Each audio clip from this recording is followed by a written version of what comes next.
দ্বীপ জেলা ভোলার যাতায়াতের একমাত্র মাধ্যম এই লঞ্চ যোগাযোগ। ভোলাতে কয়েকটি লঞ্চের ঘাট থাকলেও ভোলার ইলিশা ঘাটটা খুবই জনপ্রিয় ভোলাবাসীদের জন্য। প্রতিদিন সকাল থেকে রাত্র পর্যন্ত ভোলাবাসী সাধারণত ইলিশা যোগে ঢাকা যাতায়াত করে। এরকম একটি সকাল আজকে সকালবেলা আমিও ভোলার ইলিশা চলে আসলাম। যদিও আমার বাড়ি চরপেশন, কিন্তু চরপেশন থাকা সত্ত্বেও যেহেতু দিনের বেলা চরপেশনের লঞ্চ যাতায়াত করে না, সেহেতু আমি চলে আসলাম ভোলাতে।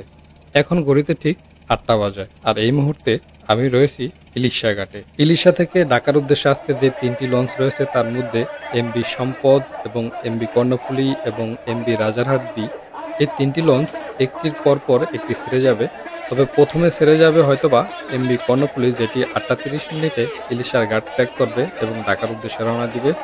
দেন ৮টা ৪৫ মিনিটে এমবি সম্পদ ছেড়ে যাবে।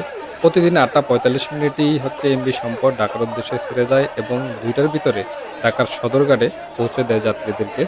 তো যাই হোক, সম্পদের গতি ভালো এবং আমাদের ভোলা রুটে সম্পদের বেশ সুনাম রয়েছে। এই সুনামের কারণেই মূলত আমি আজকে সম্পদের টিকিট কেটেছি। আমি মূলত সম্পদের টিকিট কিনেছি দ্বিতীয় তলার একটি চেয়ার নিয়েছি। এই চেয়ারটির দাম ভাড়া পড়ছে ৫০০ টাকা। তো ৫০০ টাকা দিয়ে আমি এই বিজনেস ক্লাসের চেয়ারটি নিয়েছি। এছাড়াও নিচতলায় ইকোনমিক সিরিজের চেয়ার রয়েছে, যেগুলোর ভাড়া হচ্ছে ৪০০ টাকা। তো নিচে আসলে একটু ক্রাউডেড পরিস্থিতি থাকে, যার কারণে আমি নিচে নেইনি। আমি সাধারণত দ্বিতীয় তলায় সিটগুলো নিয়ে থাকি দিনের বেলা ভ্রমণ করলে। হচ্ছে বিজনেস ক্লাসের সিটগুলো এমবি সম্পদের সম্পূর্ণ শীততাপ নিয়ন্ত্রিত। আমি এই সিটটি নিয়ে নিয়েছি।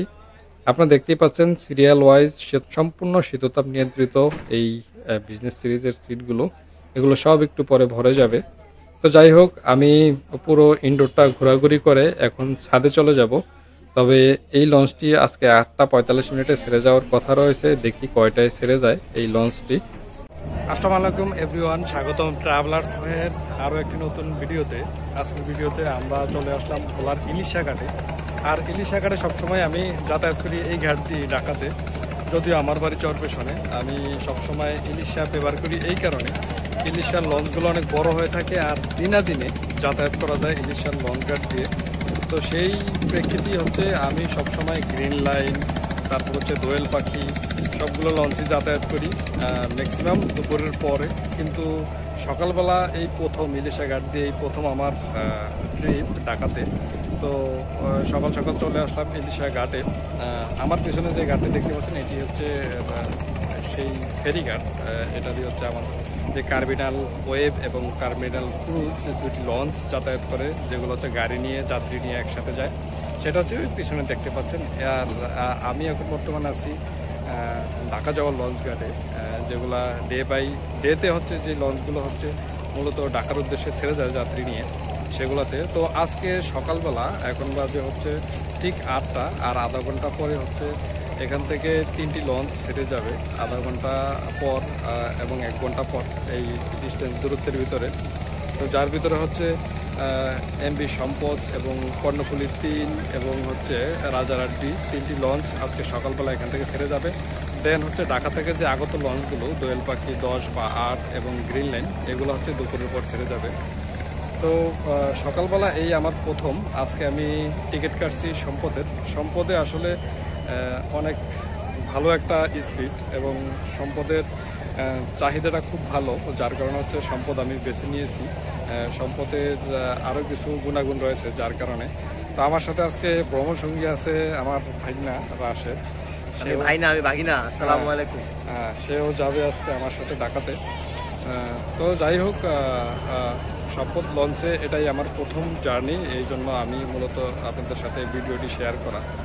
এছাড়া আমার গ্রিন লাইনের ভিডিও রয়েছে, তারপর হচ্ছে দোয়েল পাখি ১০-এর ভিডিও রয়েছে, কয়েকটা ভিডিও রয়েছে, কয়েকটা লঞ্চের রিভিউ রয়েছে, কিন্তু সম্পদের রিভিউ আমার কখনো দেওয়া হয় না। আর সকালের জার্নিতে আমার কখনোই রিভিউ দেওয়া হয় না। তো আজকে দেখব সম্পদ এখান থেকে 8:30টায় যাওয়ার কথা, কখন ছেড়ে যায় এবং কয়টায় সদরঘাট পৌঁছায় সেই তথ্য দেব আপনাদেরকে। এছাড়াও সম্পদ কেন ভালো ইলিশা রোডে আর সম্পদের স্পিড কেমন সেটাও আমি শেয়ার করব।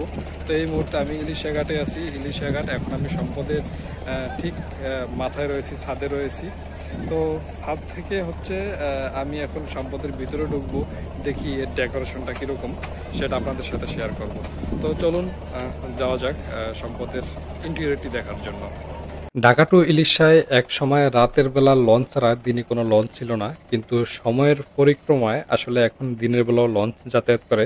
আপনারা আমার চ্যানেলটা ঘুরলে দেখতে পাবেন যে অনেকগুলো লঞ্চ সিরিজের ভিডিও রয়েছে আমার কাছে, বিশেষ করে বিকালবেলার লঞ্চ ভ্রমণ এবং সকালের লঞ্চ ভ্রমণ ঢাকা থেকে ইলিশা এবং ইলিশা থেকে ঢাকা। উভয় লঞ্চ দোয়েল পাখি 1 আছে, দোয়েল পাখি 10 আছে, গ্রিন লাইন 3 আছে, গ্রিন লাইন 2 আছে। সবগুলো লঞ্চের রিভিউ আমার চ্যানেলে রয়েছে, চাইলে আপনারা চ্যানেলটি ভিজিট করে দেখে আসতে পারেন। তো আজকে যেহেতু আমি ভোলা থেকে এই প্রথম সকালবেলা হচ্ছে ঢাকার উদ্দেশ্যে রওনা দিয়েছি, তাও আবার এমপি সম্পদে, এটা আমার নতুন এক্সপিরিয়েন্স, তাই ভাবলাম আপনাদের সাথে একটু শেয়ার করি। এই হচ্ছে এমপি সম্পদ লঞ্চটি, আপনারা দেখতে পাচ্ছেন। আমি কর্ণফুলী 3 লঞ্চে উঠে সম্পদের ভিডিওটা করতেছি। আর নিচতলায় দেখতে পাচ্ছেন সবগুলোই হচ্ছে চেয়ার সিস্টেম, নিচে হচ্ছে ইকোনমি ক্লাস, যেখানে সবগুলোই হচ্ছে ডেকে পরিবর্তিত চেয়ার। দোতলায় হচ্ছে বিজনেস ক্লাস এবং তৃতীয় তলায় হচ্ছে কেবিন, যেটা হচ্ছে বাইরে থেকে আরও ক্লিয়ার দেখা যাচ্ছে। তো আমরা যাই তৃতীয় তলায়, সরাসরি আমরা তৃতীয় তলায় যাই। তৃতীয় তলা থেকে আপনাদেরকে কেবিনের দৃশ্যগুলো একটু দেখাই। সকালবেলা ইলিশা ঘাটে আসলে আপনারা এরকম তরতাজা ইলিশ মাছ পেয়ে যাবেন এই ঘাটে। মূলত জেলেরা রাত্রে মাছ ধরে সকাল সকাল এই ঘাটে নিয়ে আসে, অনেক যাত্রীরা মাছ কিনে ঢাকা নিয়ে যায়। সেই জন্য এই ঘাটে যদি আপনি সকালে ভ্রমণ করে থাকেন তাহলে বিভিন্ন প্রকার মাছ আপনারা দেখতে পাবেন এখানে। তো আপনারা দেখতেই পাচ্ছেন ঘাটে বেশ কিছু ইলিশ মাছ উঠেছে। ইলিশ মাছগুলোর যদিও একটু দাম বেশি, তবে ঢাকার তুলনায় দাম অনেকটা কম রয়েছে।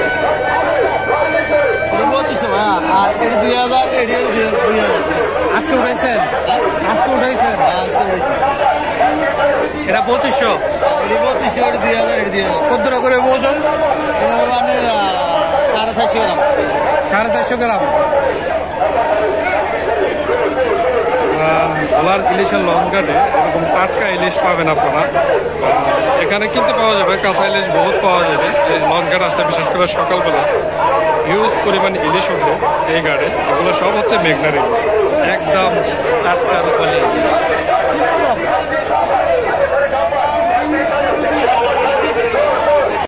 এমনি সম্পদের এটি হচ্ছে ফ্রন্ট সাইড, আর ফ্রন্ট সাইডের তৃতীয় তলার এই উপরেই হচ্ছে মাস্টার ব্রিজ।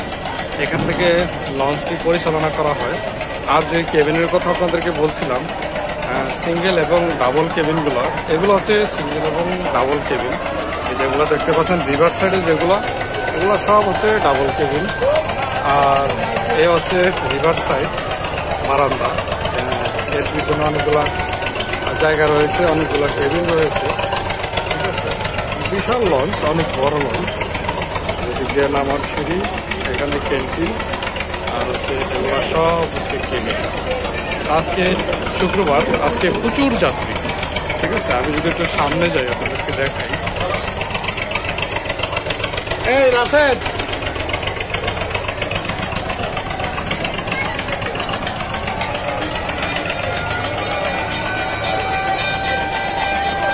এই হচ্ছে ফ্রন্ট সাইড। আমি এখন আছি একদম তৃতীয় তলা।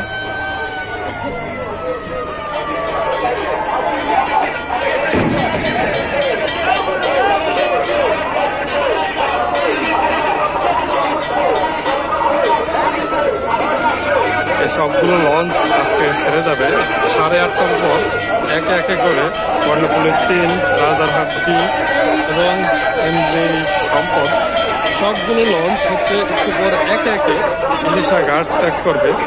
এরপরে দুপুর পর্যন্ত কোনো লঞ্চ নেই ঢাকা যাওয়ার, তবে দুপুরের পরে দোয়েল পাখি 10 এবং হচ্ছে এমপি গ্রিন লাইন এই দুটি লঞ্চ হচ্ছে ঢাকার উদ্দেশ্যে বিকালবেলা ছেড়ে যাবে।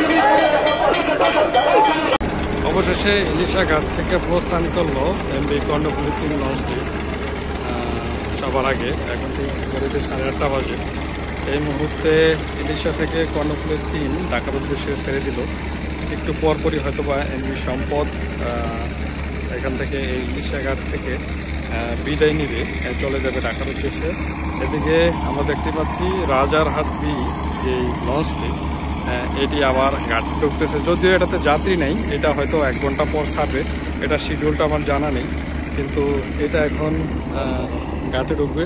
তবে জানা মতে ঘাট থেকে জানতে পারলাম এটা হচ্ছে সকাল 10টায় ঢাকার উদ্দেশ্যে ছেড়ে যায়। লঞ্চটি বিশাল বড়, কিন্তু 10টায় ছেড়ে যাওয়ার কারণে তুলনামূলক যাত্রী কম, হয়তোবা এই এমবি সম্পদ এবং কর্ণফুলী 3 যাওয়ার পর হয়তোবা এটা ফিল আপ হতে পারে যে যাত্রীগুলো আসবে, কারণ দুপুরের আগে আর কোনো লঞ্চ নেই। 10টাই হচ্ছে ইলিশা থেকে লাস্ট ট্রিপ, তারপর হচ্ছে 2টা থেকে আবার ট্রিপ শুরু হবে ঢাকার উদ্দেশ্যে। এই যে আমরা দেখতেই পাচ্ছি যে কর্ণফুলী 3 লঞ্চটি ঢাকার উদ্দেশ্যে ফুল স্পিডে, ফুল গতিতে এবং সাইরেন বাজিয়ে চলে যাচ্ছে। এটি যে কালীগঞ্জে ঘাট করবে, কালীগঞ্জে যাত্রী নেওয়ার পর একদম ফুল টানে চলে যাবে ঢাকাতে। তো পিছনে পড়ে গেলাম আমরা সম্পদ লঞ্চ, সম্পদের যাত্রীরা। সম্পদের লঞ্চটি এখনো হচ্ছে ইলিশা ঘাট ত্যাগ করেনি। তো ত্যাগ করলে আমরা দেখতে পাবো যে কর্ণফুলীর ঠিক কতক্ষণ আগে যায় এই এমবি সম্পদ লঞ্চটি। তো আমরা এই হয়তোবা সদরঘাটে হচ্ছে কর্ণফুলী এবং এমবি সম্পদ দুটি একসাথেই ঘাট করবে। তো আমরা সেই অপেক্ষায় রইলাম, দেখা যাক কোনটা আগে যায়। তো আপনাদের সাথে আবার কালীগঞ্জে দেখা হবে, কালীগঞ্জে দেখি কর্ণফুলী লঞ্চকে আমরা লাগাম ধরতে পারি কিনা। গড়িতে এখন ঠিক 8:45 বাজে, আর এই মুহূর্তে আমাদের লঞ্চটি এমবি সম্পদ ঢাকার উদ্দেশ্যে ছেড়ে দিয়েছে। এটি মূলত সামনে আধা ঘন্টা পর আরেকটি ঘাট করবে, সেটি হচ্ছে ভোলার কালীগঞ্জে, উলানিয়া কালীগঞ্জ যেটি স্থান, সেখানে ঘাট করবে। সেখান থেকে যাত্রী নিয়ে আর কোথাও ঘাট করবে না, সরাসরি চলে যাবে ঢাকাতে। তো এটি হচ্ছে আমাদের ইলিশা ঘাট, দেখতেই পাচ্ছেন একমাত্র একটি লঞ্চই এখন রয়েছে রাজারহাট বি। এটি যাত্রী নিয়ে ঠিক 10টায় ঢাকার উদ্দেশ্যে ছেড়ে যাবে। এই রাজারহাট বি লঞ্চটি একসময় ঢাকা টু বরগুনা রুটে চলতো, কিন্তু মাঝে মধ্যে আমাদের ইলিশা রুটে আসে। আর এটি হচ্ছে আমাদের ইলিশা ঘাট, আবার ইলিশা বেরিও বলে অনেকে। এটি হচ্ছে আমাদের দ্বীপ জেলা ভোলার একমাত্র বেড়িবাঁধ। আর এই পাশের যে নদীটি দেখতে পাচ্ছেন এটি হচ্ছে মেঘনা নদী। তো যাই হোক, আস্তে আস্তে প্রায় চলে আসলাম, এখন গড়িতে 1:45 বাজে। এই মুহূর্তে চলে আসছি, প্রায় মুন্সিগঞ্জ পাড়িয়ে গেছি। হঠাৎ করে বৃষ্টি পড়ে গেল নদীতে, প্রচুর পরিমাণ বৃষ্টি পড়তেছে, আপনারা দেখতেই পাচ্ছেন। আর বৃষ্টির মুখে পড়ে গেল আমাদের এমবি সম্পদ, কিছুই করার নাই। এখন গড়িতে ঠিক আনুমানিক 2টা বেজে গেছে অলরেডি। আমাদের লঞ্চটি চলে এসেছে ঢাকার সদরঘাটে। সদরঘাটে আসতে আরও একটু সময় লাগবে, 10 মিনিটের মতো সময় লাগবে। তবে 10 মিনিট আগের পোস্তগোলা ব্রিজের হয়ে মূলত সদরঘাট যায় লঞ্চগুলো। আর যে লঙ্গর করা লঞ্চগুলো দেখতে পাচ্ছেন এগুলো সবগুলোই হচ্ছে আমাদের দক্ষিণ অঞ্চলের লঞ্চ, সবগুলো এখানে লঙ্গর করা রয়েছে। এগুলা রাত্রেবেলা সদরঘাটে যাবে, যাত্রী নিয়ে আবার দক্ষিণ অঞ্চলে রওনা দিবে।